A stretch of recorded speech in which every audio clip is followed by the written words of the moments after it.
La caída del crecimiento económico en América Latina se ha incrementado con la crisis generada por la pandemia y de hecho, según los expertos, la mayor crisis económica de las últimas décadas está aún por venir. Acabamos de culminar una entrevista donde analizamos uno de los problemas más graves que tiene que enfrentar Panamá y es salvar su sistema de pensiones. En medio de una preocupación por la caída abrupta de los empleos, por el aumento de la informalidad que coincide con el último informe de la OIT que señala precisamente que el 50% del trabajo en toda América Latina es informal. Sumado a ello, los modelos de negocios que parecen agotados y la incesante búsqueda de los distintos estados por más ingresos, que se pueden traducir en más impuestos, en nuevos modelos de negocio, en diversificar las asociaciones públicas privadas, por ejemplo, como nuevos modelos. Yo quiero darle la bienvenida a nuestro invitado internacional de hoy, que es Agustín Espino Vergara.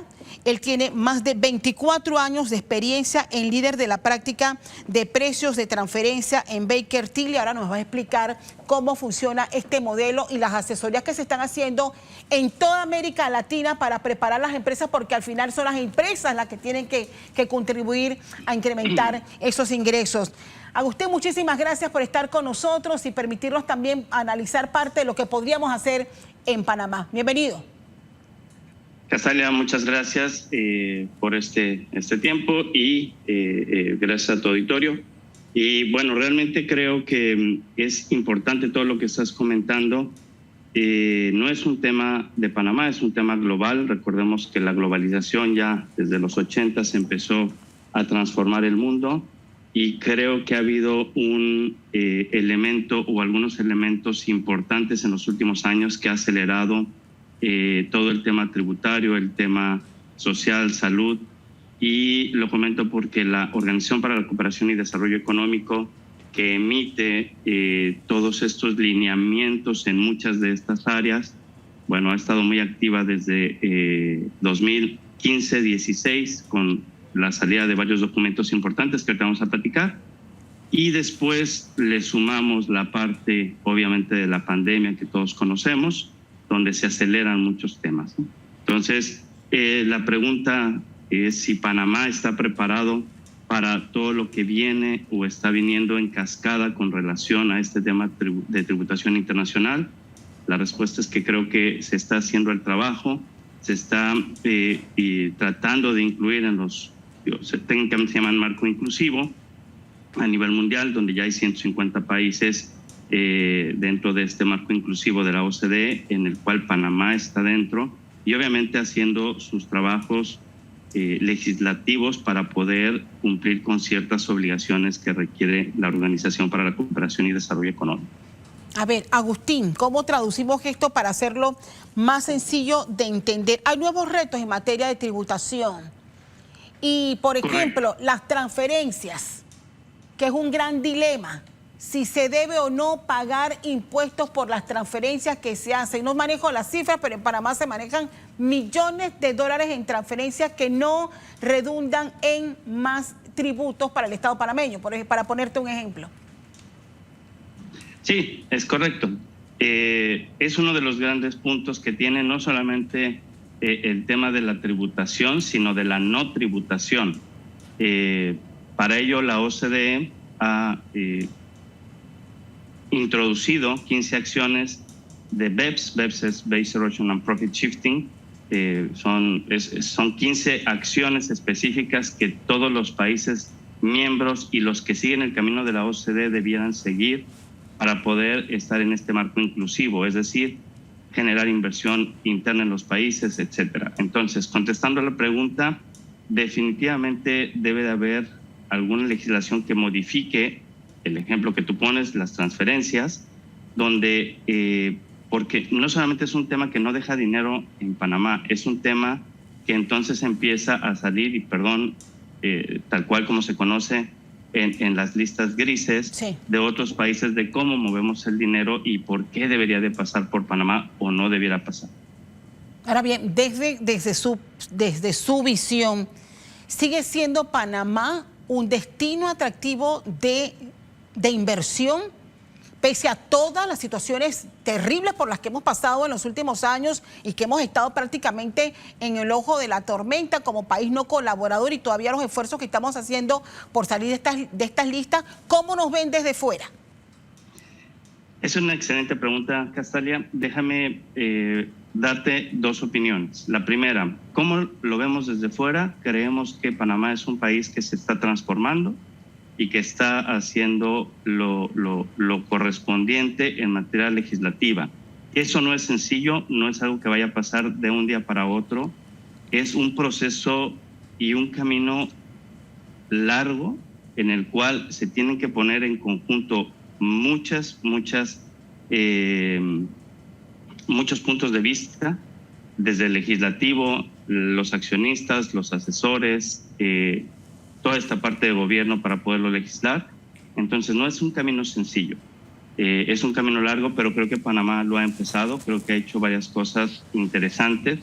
Creo que lo detona, en el caso particular panameño, lo detona 2016 con los mal llamados Panama Papers, y creo que desde ahí Panamá ha intentado tener acercamientos con diferentes países para hacer tratados para evitar la doble tributación, como Colombia, México, etcétera. Sin embargo, los esfuerzos quedan acotados a hacerlo país por país, y creo que es un tiempo donde necesita hacerlo de manera general para poder ser transformado en esta parte de las listas, ¿no? De las listas grises de los países. Y la segunda parte de mi respuesta es, creo que desde fuera, ¿cómo se ve Panamá? Obviamente se ve como un país donde se puede generar inversión, se puede generar negocio. Hay esquemas que lo permiten y creo que eso ha traído bastantes capitales a Panamá. Pero en el futuro corto, estamos en un proceso donde esto va a cambiar. Y si Panamá no cambia en conjunto con todo lo que se está haciendo y los esfuerzos mundiales que se están haciendo, podría dejar de ser un país importante para recibir capitales. Qué bueno escuchar eso de la opinión de expertos que nos ven desde fuera. Mira, hay modelos económicos que han venido cambiando y se han convertido en una competencia directa a los modelos tradicionales. Y voy a poner de ejemplo el debate de Uber, por ejemplo, que aquí en Panamá, en Argentina, en México, en Estados Unidos, en Asia ha sido toda una controversia. Pero al final, la gran pregunta es, así como Uber llegaron miles de plataformas que han venido a cambiar el modelo económico, y que el gran debate de los modelos tradicionales es que yo sí pago impuestos, pero ellos no están pagando impuestos. O sea, ¿qué deben hacer nuestros estados para poder adecuarse a esos modelos y también sacar provecho económico de estos modelos que llegaron para quedarse?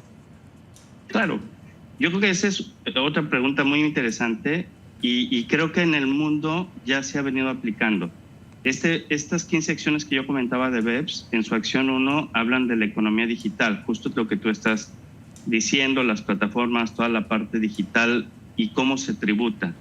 Y en diferentes países, tanto en Europa o en Latinoamérica, ejemplo México, se está tributando, se legisló ya desde hace algunos años, 2018, 2019, y hoy esas plataformas pagan un impuesto. Poco a poco ha ido evolucionando el mundo, porque no fue solamente el tema de Panamá, es algo que nos sucedió en la globalización y sobre todo se extendió, insisto, en la pandemia, la utilización de los medios digitales. Y cada país está transformándose en esa parte para poder dos cosas. Una, generar tributos hacia el país donde está siendo utilizado esos sistemas, y dos, poder ser competitivos contra los negocios tradicionales, como bien lo dices, que a lo mejor está mermando porque tienen precios más bajos porque no pagan impuesto, y los negocios tradicionales pues pagan un mayor, pagan impuesto y por lo tanto tienen un precio mayor de cara al público, ¿no? Ahora bien, Agustín, para cerrar, o sea, el reto que tienen las empresas en toda la región como un brazo importante en el desarrollo de los nuevos empleos, que es lo que demandan todas nuestras economías en este momento, y saber si nuestras empresas están preparadas para dar ese paso y saber que las respuestas a muchos de los problemas que nosotros enfrentamos ya no las tienen los estados, las tienen las empresas también, comparten prácticamente más de la mitad de esa responsabilidad. Sí, correcto. Realmente creo que las empresas tienen mucha responsabilidad de varias cosas. La primera, informarse qué está sucediendo en el mundo, qué está sucediendo en los lineamientos que está marcando OCDE y qué está haciendo el gobierno para ello.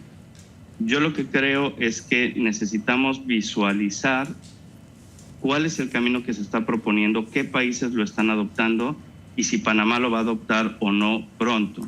Y eso nos puede dar una perspectiva clara como empresarios, accionistas, asesores, dueños de pequeños negocios también, de hacia dónde vamos para que podamos adaptarnos rápidamente y poder ser eficientes en nuestros negocios. Creo que es importante visualizar. Quiero agradecerle a Agustín Espino Vergara, quien estará de paso por Panamá precisamente reuniendo a expertos en esta materia para analizar este tema en los próximos días aquí en Ciudad Capital. Agustín, muchísimas gracias y espero que disfrute de nuestro país. Disfrutándolo muchísimo. Muchas gracias. Hasta luego.